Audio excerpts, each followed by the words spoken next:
I've never been one to believe in conspiracy theories or paranormal activity. As a scientist, I rely on empirical evidence and rational explanations. But what I experienced on that fateful night in the desert changed everything.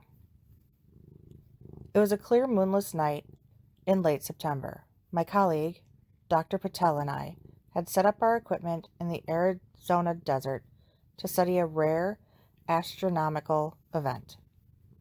We were miles away from the nearest town, surrounded by nothing but sand, rocks, and the occasional cactus. As we worked, I noticed a strange, pulsating light in the horizon. At first, I thought it was a plane or a helicopter, but as it drew closer, I realized it was something entirely different. The light grew brighter, illuminating the surrounding landscape with an otherworldly glow.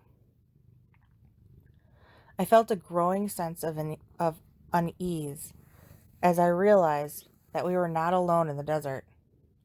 Suddenly, the light vanished, and an eerie silence fell over the landscape.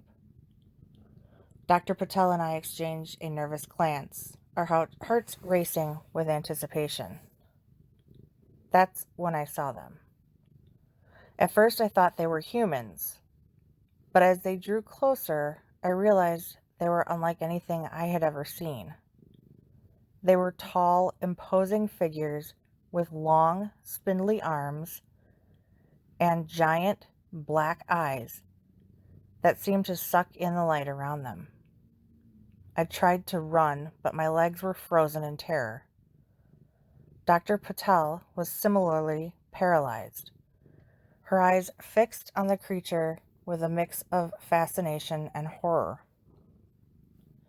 The beings moved closer, their eyes fixed on us with an unblinking gaze. I felt a sense of intense scrutiny, as if they were probing the very depths of my soul. One of the creatures reached out with One of the creatures reached out a long, bony hand and touched my forehead. I felt a jolt of electricity run through my body, and suddenly I was flooded with visions and images. I saw the universe in all its glory, stars and galaxies whirling through the void like diamonds on black velvet. I saw the birth and death of stars, the dance of planets and moons. But I also saw something else. A glimpse of an alien city, towering spires and crystalline structures that seemed to defy the laws of physics. I saw beings like the ones standing before me, moving through the city with a purpose that was both sinister and fascinating. The vision faded, and I was left standing in the desert, my mind reeling with the implications of what I had seen. The creatures stood before us, their eyes still fixed on us with an unblinking gaze. I felt a sense of intense malevolence emanating from them, as if they were weighing our worthiness to exist. And then they spoke. Their voices were like a gentle breeze in my mind, a soft whisper that seemed to carry on the wind. "We are angels," they said. "We have been sent to watch over you." I was taken aback. Angels? These creatures didn't look like any angels I had ever seen. "It's not our fault," they continued. "We want to be seen and spoken to. We want to be acknowledged." I didn't know what to say. Part of me was terrified, while another part was fascinated. "Why do you look like this?" I asked, trying to keep my voice steady. "We are not from your world," they replied. "We are from a realm beyond your understanding. Our forms are not bound by your physical laws." I nodded, trying to process what they were saying.